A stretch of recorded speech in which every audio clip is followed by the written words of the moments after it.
जय हिंद, वंदे मातरम। दोस्तों, मैं मिहिर त्रिवेदी स्वागत करता हूं आपका। शुरू करते हैं आज के डिफेंस समाचार को।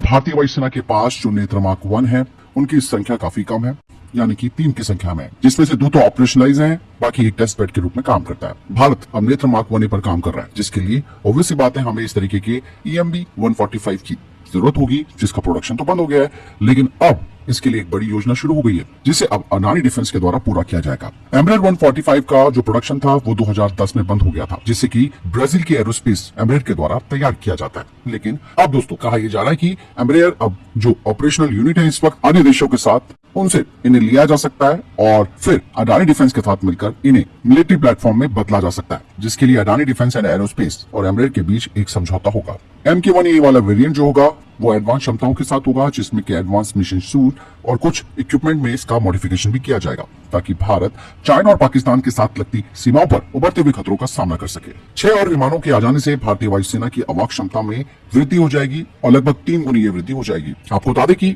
EMB 145 जो विमान है, यानी कि एयरक्राफ्ट है, उसे कुछ प्राइवेट सेक्टर की जो एयरलाइंस और ऑपरेटर हैं वो ऑपरेट कर रहे हैं, खास करके कमर्शियल एविएशन सेक्टर में। इसीलिए दोस्तों इन विमानों को सेकेंडरी मार्केट से लिया जाएगा और फिर इनका मिलिट्री कन्वर्जन किया जाएगा। यानी कि दोस्तों सेकेंडरी मार्केट से खरीदे हुए ये जो विमान होंगे, कमर्शियल जेट होंगे, उन्हें मिलिट्री ग्रेड के अवाक्स प्लेटफॉर्म में बदल दिया जाएगा। और इवन दोस्तों अडानी डिफेंस इसके लिए MRO सहयोग भी करेगा। वहीं DRDO ने नेक्स्ट जनरेशन के स्मार्ट एंटी एयरफील्ड वेपन यानी कि 100 के परीक्षणों की तैयारी शुरू कर दी है। इलेक्ट्रो ऑप्टिकल सीकर से लैस यह हथियार अब चलते फिरते लक्ष्यों को भेदने में सक्षम होगा। इस वेरिएंट में 100 किलोमीटर की रेंज बरकरार रखी जाएगी। कावेरी इंजन को लेकर एक और बड़ी अपडेट सामने आई है। दरअसल गोजेट एरोस्पेस ने अब GTRE को यानी कि गैस टरबाइन रिसर्च एस्टेब्लिशमेंट को 2 कावेरी इंजन मॉड्यूल सौंप दिए हैं। 2025 में 6 और मॉड्यूल्स GTRE को दे दिए जाएंगे। गोजेट एरोस्पेस को 2022 में स्पेशलाइज्ड कावेरी डेरिवेटिव इंजन के 8 मॉडल का प्रोडक्शन करने के लिए कहा गया था। ये जो दोस्तों कावेरी डेरिवेटिव इंजन है, ये बिना आफ्टर बर्नर वाला 48 किलो न्यूटन का ड्राई इंजन है। कुछ खबरें बताती है कि इस इंजन का इस्तेमाल ऑटोनॉमस एयर व्हीकल में किया जाएगा। मतलब साफ है कि इससे भारत की जो अनमैन्ड एरियल टेक्नोलॉजी है उसमें एक बड़ा ये फायदा देगा। पिछले कुछ वर्षों में दोस्तों कावेरी इंजन पर काफी काम हुआ है और अब इसका जो डेरिवेटिव है उसका इस्तेमाल तो कटिंग एज प्रोजेक्ट्स में किया जा रहा है। इसके अलावा गोजेट एरोस्पेस सप्लाई चेन के बारे में भी अच्छी तरीके से वाकिफ है। वो अब इस कावेरी डेरिवेटिव इंजन के लिए सप्लाई चेन पर भी काम कर रहा है। दोस्तों भारत अभी तक जिन आर्टिलरीज को इंपोर्ट करता था, अब भारत उनका एक्सपोर्ट करने लगा है। भारत ने दोस्तों यूरोप से कई देशों को स्वदेशी आर्टिलरी गन्स निर्यात किए हैं, जिनमें एडवांस टोड आर्टिलरी गन भी शामिल है। हाल ही में बाबा कल्याणी ने कहा कि हमने इंडियन आर्मी को सप्लाई करने से पहले ही यूरोप को अपनी गन्स जो थी वो एक्सपोर्ट की थी और पिछले 1 साल में हमने 100 से अधिक तोपों की आपूर्ति की है, जिसमें कि 18 ATAGS शामिल है। और सबसे बड़ी बात उन्होंने ये कही कि अब हमारा देश यूरोपीय देशों को एक्सपोर्ट कर रहा है और भारत फोर्स का लक्ष्य है विश्व का लार्जेस्ट आर्टिलरी प्रोड्यूसर बनना। Bharat force ultralight artillery gun सहित सभी प्रकार की गन्स को तैयार करती है और अब ये company firing on the move artillery guns पर काम कर रही है, यानी कि चलते फिरते फायर करने में सक्षम तोपों को विकसित कर रही है। बाबा कल्याणी ने बताया कि आज कई देश डिफेंस हार्डवेयर और मैन्युफैक्चरिंग क्षमता की कमी से जूझ रहे हैं। हालांकि उनके पास एडवांस टेक्नोलॉजी जरूर है, शायद हमसे बेहतर भी होगी, लेकिन असली जो चैलेंज उनको आ रहा है वो है प्रोडक्शन में, क्योंकि यूरोपीय देशों ने यूक्रेन जंग के लिए अपने सारे उपकरण दांव पर लगा दिए। इसीलिए उन्हें तत्काल इस तरीके के हथियारों की जरूरत है। तो ऐसे में बात साफ हो जाती है कि भारत ने ATAGS का एक्सपोर्ट भी किया है।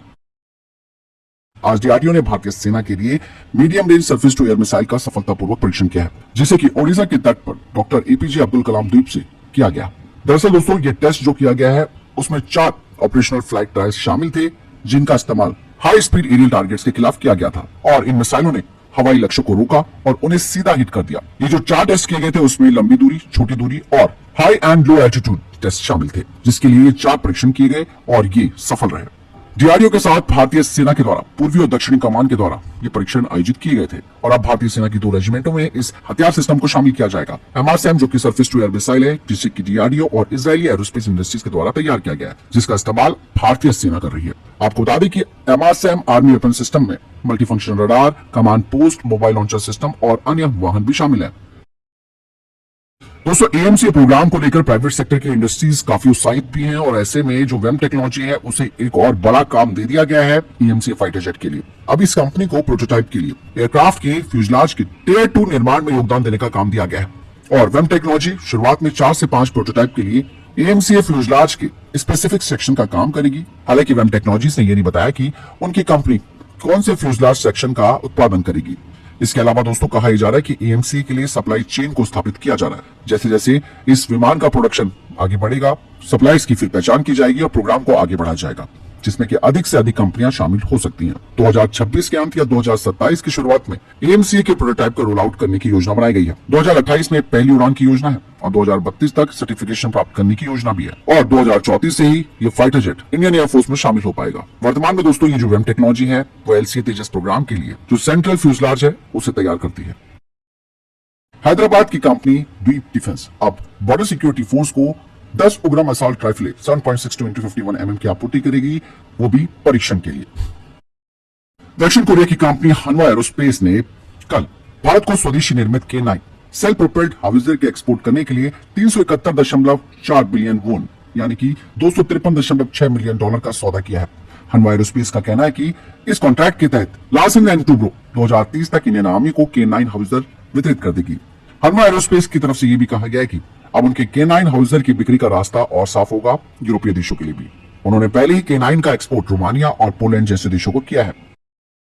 दोस्तों हाल ही में मैंने आपको डिफेंस अपडेट में बताया था कि एक मेटल कटिंग सेरेमनी आयोजित की गई थी एडवांस आर्मर प्लेटफॉर्म यानी कि एएपी व्हील्ड और ट्रैक, और ये जो मेटल कटिंग सेरेमनी थी वो कल्याणी ग्रुप की पुणे फैसिलिटी में की गई थी। और ये जो एडवांस आर्मर प्लेटफॉर्म है उसके लिए डीआरडीओ इसका डिफेंस का प्रोडक्शन पार्टनर है। ये जो एडवांस आर्मर प्लेटफॉर्म टीआर है वो एडवांस आर्मर प्लेटफॉर्म का एक ट्रैक वेरिएंट है, जिसे कल्याणी ग्रुप के द्वारा भारतीय सेना के एफआईसीवी टेंडर के लिए एक स्वदेशी सॉल्यूशन के रूप में पेश किया गया है। वर्तमान में भारतीय सेना के पास 1750 से अधिक BMP-2 है, जिन्हें अब बदलने की योजना बनाई जा रही है। भारतीय सेना का एफआईसीवी प्रोग्राम, इसकी अनुमानित कीमत करीबन 60,000 करोड़ रुपए है। और दोस्तों ये जो कल्याणी ग्रुप ने अपने AAPTR का अनावरण किया है, इसका सबसे खास फीचर ये है कि इसमें 30 mm की क्रूलेस टरेट है और इस टरेट के परीक्षण कंपनी ने पहले ही शुरू कर दिए हैं। इसे बेहतर मारक क्षमता के लिए डिजाइन किया गया है और ये टरेट एडवांस थर्मल और ऑप्टिकल साइट से लैस है। साथ ही इसमें एक फायर कंट्रोल सिस्टम भी है, जिससे कि यह वाहन दिन और रात दोनों स्थितियों में अपने लक्ष्य को भेज सकता है। 30 mm की कैनन आर्मर पियर्सिंग और हाई एक्सप्लोसिव राउंड्स को फायर करने में सक्षम है। इसका इस्तेमाल एंटी एयरक्राफ्ट रोल के लिए किया जा सकता है। वहीं जो दोस्तों AAPWH यानी कि व्हील्ड प्लेटफॉर्म है, इसमें रन फ्लैट टायर और ये पूरी तरीके से एबीफीएस डिजाइन और मॉडुलर कवच के साथ है, जो कि स्टैंड लेवल 4 स्टैंडर्ड को पूरा करती है। AAPTR और AAPWH दोनों ही एक कॉमन हल का इस्तेमाल करते हैं। मतलब साफ है कि ऐसा करने के पीछे रीजन भारतीय सेना के लिए डेवलपमेंट की कॉस्ट को कम करना, लॉजिस्टिक को सुव्यवस्थित करना और रखरखाव को सरल बनाने का इसके पीछे एक उद्देश्य है। कहा जा रहा है कि ये जो AAP प्रोग्राम है वो एक कॉस्ट इफेक्टिव हो सकता है